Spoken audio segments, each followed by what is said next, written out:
Bismillahirrahmanirrahim. Assalamualaikum warahmatullahi wabarakatuh.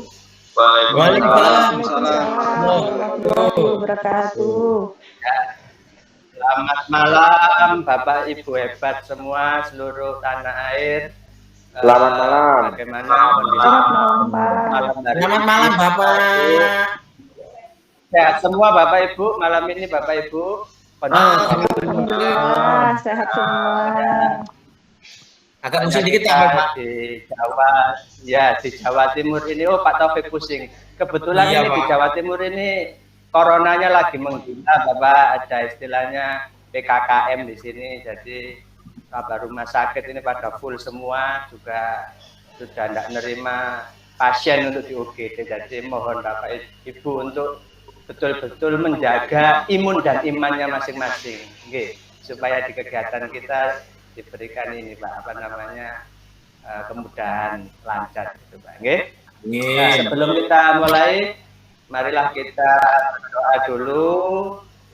Sebelum kita mulai, marilah kita berdoa dulu. Monggo untuk yang memimpin doa, siapa? Monggo Bu Ustadzah Sis, monggo Ustadzah Sis saja. Siap Bapak. Baiklah Bapak Ibu, untuk memulai penyampaian materi dari Pak Saiful hari ini, mari kita berdoa menurut agama dan kepercayaan kita masing-masing. Berdoa, mulai.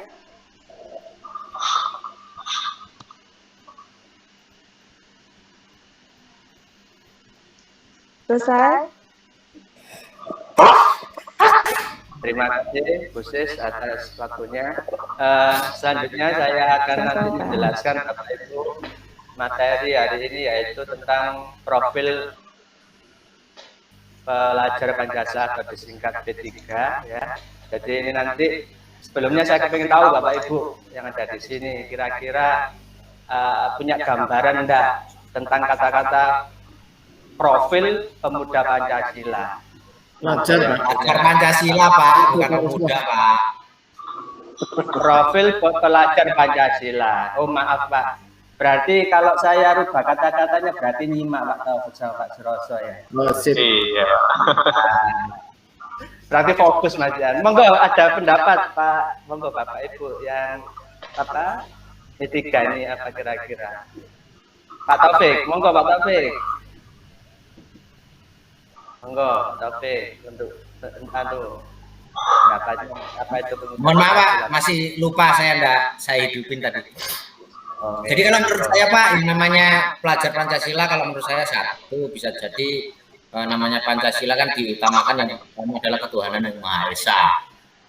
Nah, terus habis itu ya ada 5 itu Pak kalau menurut saya. Itu aja sih Pak. Terima kasih. Matur suwun Pak Taufik atas pendapatnya. Mungkin bisa saya tambahkan Pak. Monggo Pak Suroso, monggo. Terima kasih atas waktunya. Mungkin kaitan dengan profil pelajar Pancasila ini Pak, kaitan dengan pelajar Pancasila ini adalah perwujudan dari pelajar Indonesia yang nantinya sebagai pelajar yang sesuai dengan apa namanya, beriman dan bertakwa. Jadi nilai-nilai luhur Pancasila, di mana nilai-nilai luhur ini salah satunya adalah beriman dan bertakwa, sehingga pelajar-pelajar yang di Indonesia ini nanti mempunyai karakter nilai-nilai luhur yang ada di Pancasila Pak. Terima kasih Pak. Oke, matur suwun Mas Suroso. Insya Allah sudah ada gambaran Bapak Ibu tentang profil pelajar Pancasila jadi nanti coba kita terangkan untuk materinya perlahan-lahan. Nanti tujuan kita belajar di malam hari ini yaitu yang pertama memahami Bapak Ibu tentang kurikulum yang baru ini, tentang paradigma kurikulum baru yaitu profil pelajar Pancasila. Yang kedua bisa menerapkan Bapak Ibu ya, bisa menerapkan nanti di lapangan ketika proses belajar mengajar dari peserta didik kita. Langsung aja materi Bapak Ibu, ini kita slide-kan dulu materinya.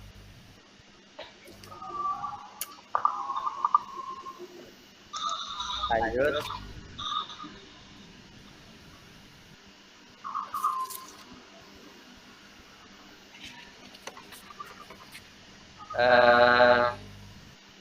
definisi profil pelajar Pancasila Bapak Ibu, yaitu adalah profil lulusan yang bertujuan menunjukkan karakter, ya, ada kata-kata di situ, karakter dan kompetensi yang diharapkan diraih dan menguatkan nilai-nilai luhur Pancasila beserta didik dan para pemangku kepentingan. Jadi kata kuncinya ada karakter dan kompetensi. Lanjut. Nah, ini kuncinya Bapak Ibu. Jadi di P3 itu tadi dirangkum di 6 dimensi ini Bu, Bapak Ibu, ada 6 dimensi profil pelajar Pancasila. Itu yang pertama, beriman bertakwa kepada Tuhan Yang Maha Esa dan berakhlak mulia. Yang pertama. Yang kedua, berkebinekaan global. Yang ketiga, bergotong royong. Yang ketiga, kreatif. Yang keempat kreatif, yang kelima bernalar kritis, yang keenam mandiri. Ya, itu ada 6 itu profilnya. Sebelum nanti kita kupas satu persatu, saya kepengen tahu dulu Bapak Ibu tentang 6 penjabaran dari kata-kata ini untuk dijabarkan secara terperinci. Monggo untuk Bapak Ibu yang menjawab tentang nomor 1 dulu itu ya, beriman bertakwa kepada Tuhan Yang Maha Esa dan berakhlak mulia. Mungkin Pak Taufik mungkin bisa membantu menjawab, Pak Taufik.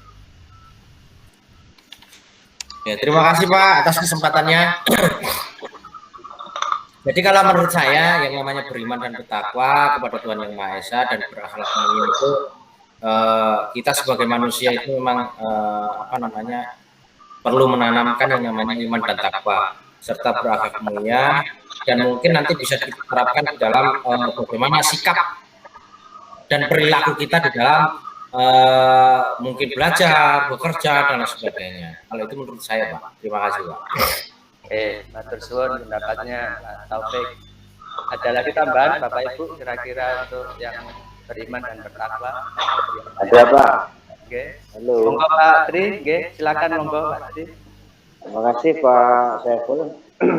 Jadi kalau menurut pendapat saya, profil pelajar Pancasila yang salah satu dimensinya yang disoroti adalah beriman, bertakwa kepada Tuhan Yang Maha Esa dan berakhlak mulia. Ini sebenarnya sangat penting. Kenapa saya bilang sangat penting?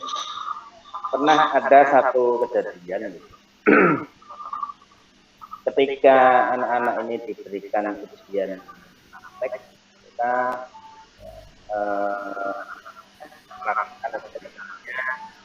melakukan sholat jenazah. Artinya tuntunan dari guru itu sudah bagus memberikan cara sholat. Tetapi ketika di kemudian hari, ketika mereka sudah selesai, terus kemudian anggota masyarakat yang meninggal, mohon maaf ya, ini yang saya contoh dari yang beragama Islam. Tidak banyak anak-anak ini yang mau sholatkan jenazah di masjid. Tidak banyak yang. Ini artinya menjadi kekhawatiran kita bersama. Gitu. Mungkin di saat dia akan fokus, dia akan berusaha maksimal untuk bisa melaksanakan ujian praktek sholat jenazah. Tapi ketika kehidupan nyata, mereka abai. Atau artinya, udahlah itu urusan di sekolah. Gitu. Karena kita udah nggak sekolah lagi ya. Ini kan berarti artinya kita nanti bisa membentuk generasi yang acuh gitu. Padahal di sekolah tidak seperti itu. Kita sudah mengajarkan dengan nilai-nilai keimanan, ketaatan terhadap Tuhan. Sementara kaitannya kalau dengan bukan masyarakat kemarin, kalau seandainya anak-anak kita, generasi kita ini mampu merealisasikan apa yang kita ajarkan, contoh tadi, artinya mereka punya akhlak yang dinilai masyarakat, ternyata anak-anak dan kita ini betul-betul menjiwai salah satu unsur dari Pancasila, yaitu kebersamaan. Mungkin itu Pak, pendapat saya. Terima kasih Pak. Mohon maaf salah sebenarnya ya Pak. Ya, Pak. Jawabannya top markoto Pak Tri, sangat lugas sekali. Insya Allah teman-teman juga sangat jelas dan memahami tentang pernyataan yang diberikan Pak Tri. Jadi tidak perlu tanggapan, sudah cukup lugas insya Allah jawaban dari Pak Tri. Matur suwun Pak Tri atas tanggapannya. Sama-sama Pak. Terima kasih Pak. Selanjutnya untuk coba Pak Rinaldi, Pak Rinaldi. Pak Rinaldi untuk nalar kritis Pak Rinaldi, coba tolong dijabarkan Pak Rinaldi yang bernalar kritis. Baik Pak, untuk nalar kritis menurut saya siswa tersebut bukan berarti hanya menerima materi yang guru sampaikan, tetapi mereka juga bisa mengimplementasikan materi tersebut pada dunia pekerjaannya atau dunia nyata. Contohnya ketika mereka mendapatkan suatu masalah, nah mereka itu harus memiliki pemikiran yang kritis Pak untuk mengatasi masalah-masalah tersebut. Jadi apabila mereka mendapatkan suatu masalah, mereka dapat menyelesaikannya sendiri tanpa melibatkan orang lain. Nah, dan apabila mereka tidak dapat menyelesaikannya, mungkin bisa mencari penyelesaiannya dari orang lain atau kembali lagi ke gurunya. Mungkin menurut saya seperti itu Pak Saiful. Oke, terima kasih Pak Rinaldi. Ada tambahan teman-teman yang lain untuk yang nalar kritis untuk jabarannya? Monggo. Tidak ada ya, sudah cukup jelas Pak Rinaldi tadi ya. Untuk yang coba yang gotong royong Pak Toto ya, saya ingin Pak Toto aja. Monggo Pak Toto, yang gotong royong gimana? Matur suwun Bapak, terima kasih atas waktunya. Untuk yang dimensi bergotong royong, jadi pemahaman saya bahwa siswa itu harus mampu untuk berkolaborasi atau bekerja sama dalam menjalankan proses kegiatan agar tercapai tujuannya kebaikan semua. Jadi penerapan ini mungkin bisa diterapkan baik itu di pembelajaran di sekolah, misalkan dalam pembelajaran praktek, siswa dikelompokkan menjadi beberapa kelompok, mereka saling membantu dalam kelompok itu untuk bisa menyelesaikan soal atau permasalahan atau poin-poin yang ada yang diberikan oleh guru dalam proses pembelajaran praktek itu. Kemudian kalau di kehidupan nyata, jadi kita sebagai manusia tidak lepas sebagai makhluk sosial ya, jadi tidak bisa hidup sendiri, kita butuh orang lain. Jadi dimensi gotong royong ini kita ajarkan atau kita berikan kepada siswa agar mereka nantinya setelah lulus dari sekolah itu bisa bermasyarakat dengan baik. Seperti itu Pak, pemahaman saya. Oke, terima kasih Pak Toto. Jadi tadi saya ambil kata kuncinya, yang pertama kerjasama, dan yang kedua peduli terhadap temannya Pak Toto. Karena sebagai manusia juga makhluk sosial dan itu peduli dengan teman sejawatnya untuk saling belajar bersama. Ada tambahan Bapak Ibu yang lain untuk gotong royong? Monggo, barangkali ada tambahan. Wis jelas ini berarti Bapak Ibu ya. Saya lanjutkan untuk ini materinya, dilanjut. Coba kita jelaskan satu persatu Bapak Ibu.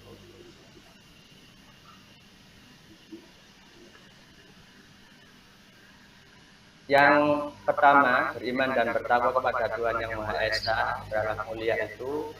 Di situ kalau jenengan pirsani kelihatan ya slide-nya Bapak Ibu ya. Itu kan muaranya kan akhlak semua Bapak Ibu. Akhlak beragama, akhlak pribadi, akhlak pada manusia, akhlak kepada alam, akhlak kepada bernegara. Tapi itu muara sebenarnya Bapak Ibu. Muara itu akhir. Makanya di nomor 1 ini ada kata-kata beriman Bapak Ibu. Kalau jenengan pirsani kan ada kata-kata beriman dulu.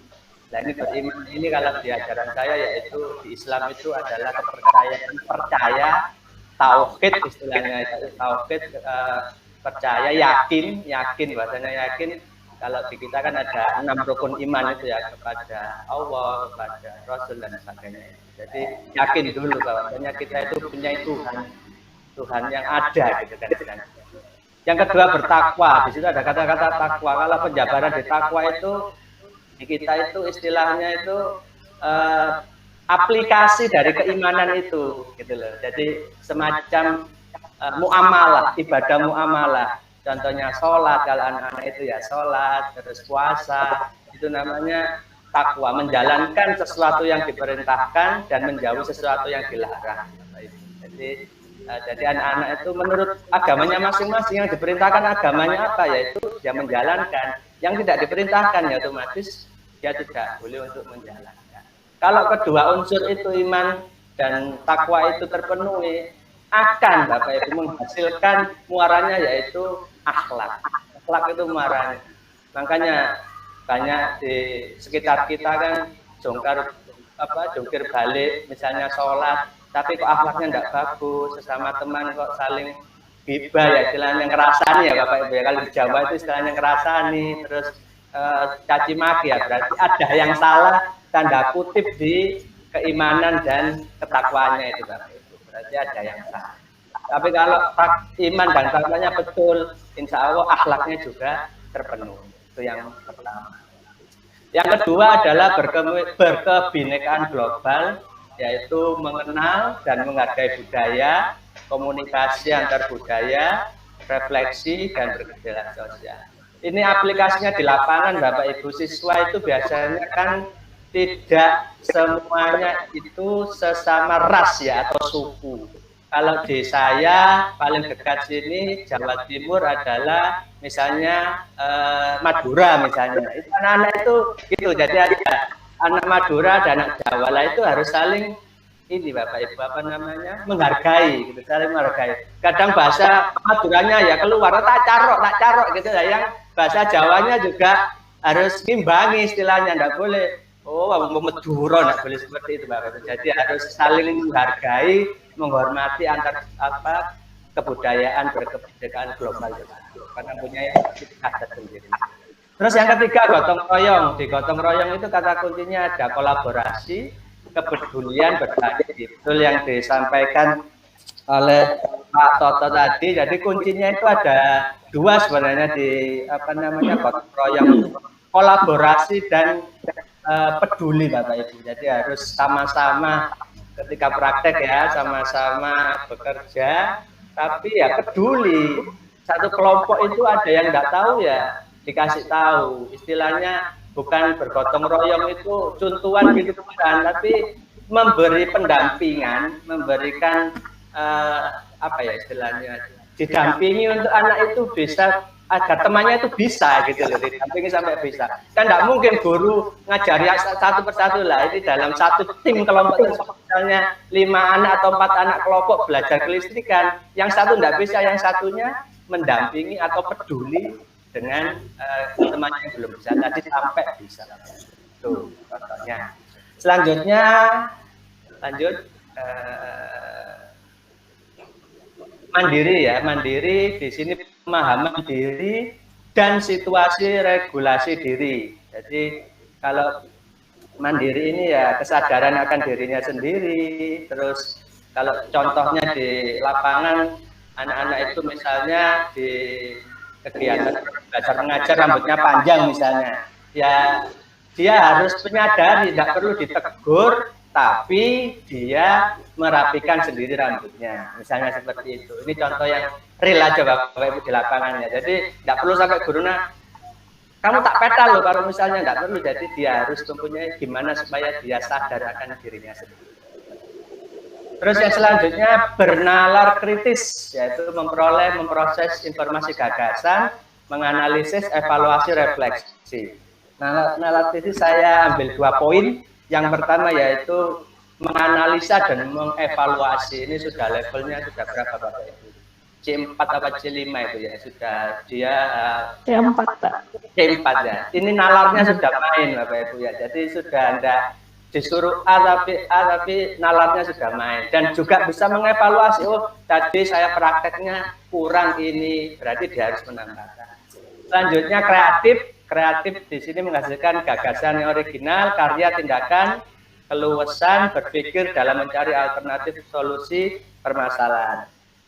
Di aplikasi di lapangan, yaitu betul tadi dari Bapak siapa tadi, Pak Suros, Pak siapa tadi yang kreatif itu, keluasan berpikir untuk solusi masalah. Jadi kata kuncinya itu. Jadi kalau kita di pembelajaran otomotif itu contohnya praktek ya, praktek dikasih job, lalu anak itu bisa mengembangkan dari job tersebut, bukan sesuai SOP prosedurnya ini aku enggak seperti itu, tapi dia istilahnya bisa kreatif gitu, bisa kreatifnya, tapi kreatifnya bukan negatif loh ya Bapak Ibu, kreatifnya positif. Jadi bisa ngakal sendiri, apa namanya, meng-create sendiri gitu. Jadi kadang-kala apa yang belum disampaikan Bapak Ibu di proses pembelajaran, tapi dia sudah berkreasi sendiri, itu namanya kreatif. Lanjut.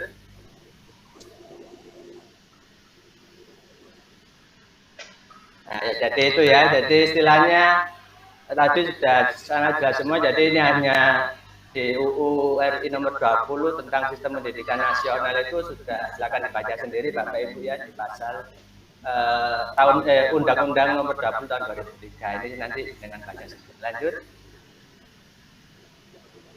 Nah, penerapannya budaya sekolah, terus ekstrakurikuler, intrakurikuler, dan proyek Bapak Ibu ya, nanti penerapannya.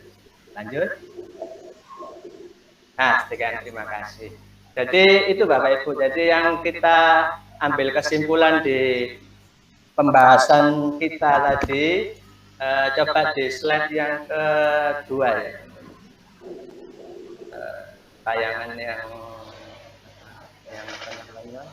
nah yang ini ya. Jadi di 6 dimensi profil itu ya tadi beriman, bertakwa kepada Tuhan tadi, terus berkebinekaan global. Jadi rangkumannya itu Bapak Ibu, gotong royong bersama teman-temannya, kreatif untuk pemecahan masalah yang ada di proses belajar mengajar, bernalar kritis, dan mandiri. Jadi dari 6 konsep ini dirangkum menjadi satu, yaitu profil pelajar Pancasila. Bapak Ibu, ada pertanyaan Bapak Ibu? Saya rasa cukup jelas Bapak Ibu, tadi sangat istilahnya ganjeng sekali ya Bapak Ibu ya. Jadi saya sangat antusias Bapak Ibu. Tapi kelihatannya mulai agak ngantuk Bapak Ibu ya. Mulai ya, semangat Mas Pak. Iya ya. Terima kasih atas waktunya Bapak Ibu. Semoga kita semua diberikan kesehatan selalu. Sebelum saya akhiri, malah kita tutup dengan bacaan.